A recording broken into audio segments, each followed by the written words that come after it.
नमस्कार, कच्चा चिट्ठा में आपका स्वागत है और मैं हूं आपके साथ दिव्या सिंह। लोकसभा चुनाव के बीच में ईवीएम को लेकर खूब बवाल कटा है और आगे भी कटेगा, क्योंकि आखिरी चरण का चुनाव अभी बाकी है। लेकिन वो कहते हैं ना कि झूठ की उम्र ज्यादा नहीं होती, तो इस बार भी झूठ ज्यादा देर तक लोगों को गुमराह नहीं कर पाया।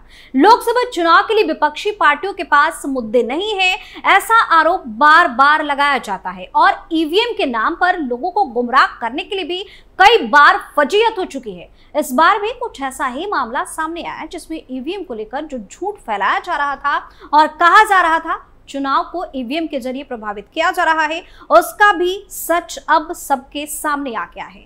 तो क्या कुछ है पूरा मामला, इसी का पूरा कच्चा चिट्ठा खोलेंगे। विपक्षी पार्टियों की साजिश बेनकाब, स्ट्रांग रूम के बाहर मिला ईवीएम से भरा ट्रक, इलेक्शन कमीशन ने बता दिया पूरा सच, सपा कांग्रेस ने झूठ फैलाने करी कोशिश। लोकसभा चुनाव के बीच में ईवीएम को लेकर घमासान छिड़ा हुआ है, क्योंकि अब उत्तर प्रदेश से ऐसी खबर सामने आई है जिसने विपक्षी पार्टियों के लिए मुश्किलें बढ़ा दी है। उत्तर प्रदेश के जौनपुर में 25 मई को मतदान खत्म होने के बाद वीर बहादुर सिंह पूर्वांचल यूनिवर्सिटी में बने स्ट्रांग रूम में उस समय हड़कंप मच गया जब ईवीएम से भरी एक मिनी ट्रक यहां पहुंची।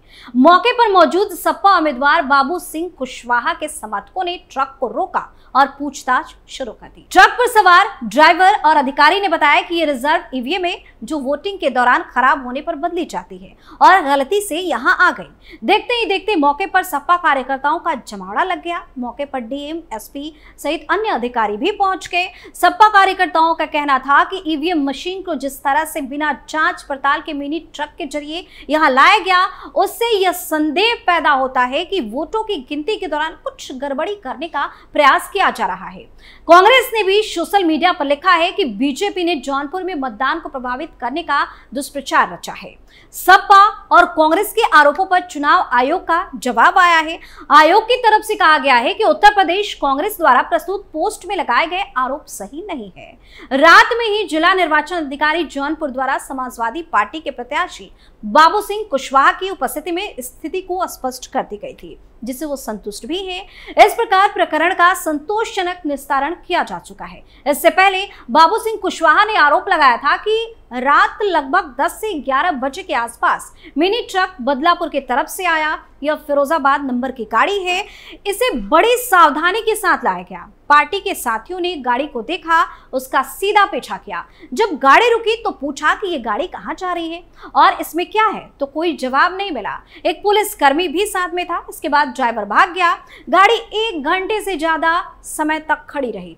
फिर लोगों ने देखा और इस पर चर्चा की। थोड़ी देर बाद अधिकारियों से बातचीत हुई। जिलाधिकारी ने पहले इसे मछली शहर का बताया, बाद में उन्होंने कहा कि इससे मुंगरा बादशाहपुर की रिजर्व ईवीएम मशीनें हैं। कुशवाहा का कहना है कि एक तरफ यह है कि भाजपा हार रही है, मशीनों के बारे में पहले से सभी को शक है, हमें भी शक है, लोगों को भी शक है और पूरे देश के लोगों को भी शक है। किसी को इन लोगों पर भरोसा नहीं है। ऐसे में ऐसी घटना घट जाने से और विश्वास नहीं रहा। जिलाधिकारी ने कहा कि हम लिस्ट दिखा देते हैं। आखिरकार कागजों के मिलान के बाद यह पता चला कि यह ईवीएम रिजर्व रखी गई थी। गलती से कलेक्टर परिसर की जगह पर पूर्वांचल विश्वविद्यालय के परिसर में ये ईवीएम की जो ट्रक थी वो पहुंच गई थी। क्या बोले जौनपुर के डीएम? जिलाधिकारी रविंद्र कुमार मांद्र ने कहा कि एआरओ हेड क्वार्टर की रिजर्व मशीनें हैं। ट्रक मुंगरा बादशाहपुर से वेयर हाउस के लिए जा रहा था। बाहर जाम था तो चार्ज पे रहे नायब तहसीलदार ने यहाँ के नायब तहसीलदार से बात की और ट्रक यहीं पे खड़ा करा दिया, जिसको लेकर समाजवादी पार्टी के प्रत्याशी और समर्थकों ने इसका विरोध करते हुए सवाल खड़ा किया। जिलाधिकारी ने बताया कि इसके पहले स्ट्रांग रूम सील किया जा चुका है। इसके बाद लिस्ट के द्वारा सभी ईवीएम का मिलान करा दिया गया है। लोग संतुष्ट हैं। वैसे आपको बता दें कि पहली बार नहीं है जब ईवीएम को लेकर विपक्षी पार्टियों ने शोर मचाया हो। अभी हाल ही में कुछ इसी तरीके का मामला सामने आया था।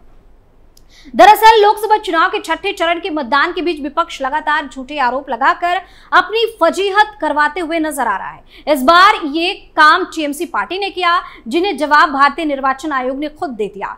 एसी ने टीएमसी के ट्वीट पर जवाब देकर बताया कि कैसे उनके द्वारा दी गई जानकारी अधूरी और गलत है।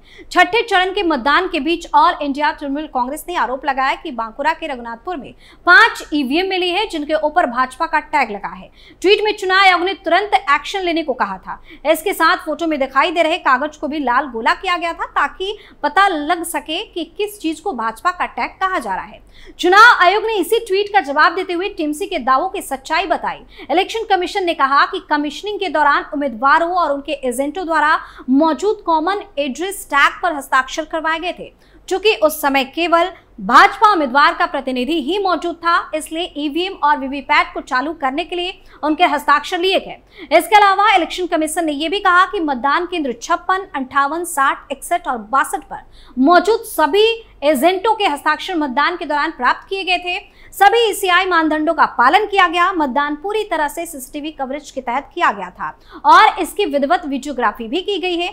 कुल मिलाकर टीएमसी के आरोपों को झुठलाते हुए इसी ने यह साफ किया कि कैसे टीएमसी इस मामले में अभी आधी अधूरी जानकारी के साथ झूठ फैला रही है, जबकि हकीकत तो ये है कि वह हस्ताक्षर कमीशनिंग के दौरान कराए गए थे। अगर उस जगह पर अन्य प्रत्याशियों का एजेंट होता तो उस पार्टी के भी साइन उस पर दिखाई पड़ते। इतना ही नहीं, ओडिशा से भी कुछ इस तरह का मामला सामने आया था। भाजपा नेता अमित मालवीय ने दावा किया कि पश्चिम बंगाल के विष्णुपुर में लोकसभा चुनाव के छठे चरण में 25 मई को मतदान समाप्त होने के बाद एक स्ट्रांग रूम में एडिशनल एसपी सीसीटीवी कैमरे हटाने और ईवीएम बदलने की कोशिश करते पाए गए। तभी विष्णुपुर सीट से बीजेपी प्रत्याशी सौमित्र खान वहां पहुंचे और उन्हें रंगे हाथों पकड़ लिया। बीजेपी का दावा है कि ममता बनर्जी की हार निश्चित है, इसलिए वो ऐसा कर रही हैं। भाजपा आईटी सेल के प्रमुख अमित मालवीय ने अपने सोशल मीडिया हैंडल पर घटना के वीडियो पोस्ट करते हुए लिखा, चौंकाने वाली घटना में विष्णुपुर 37 पीसी के एडिशनल एसपी नाम औपचारिक शिकायत में भेजा गया है। आईसी के साथ सीसीटीवी कैमरे हटाने और ईवीएम बदलने की कोशिश करते पाए गए।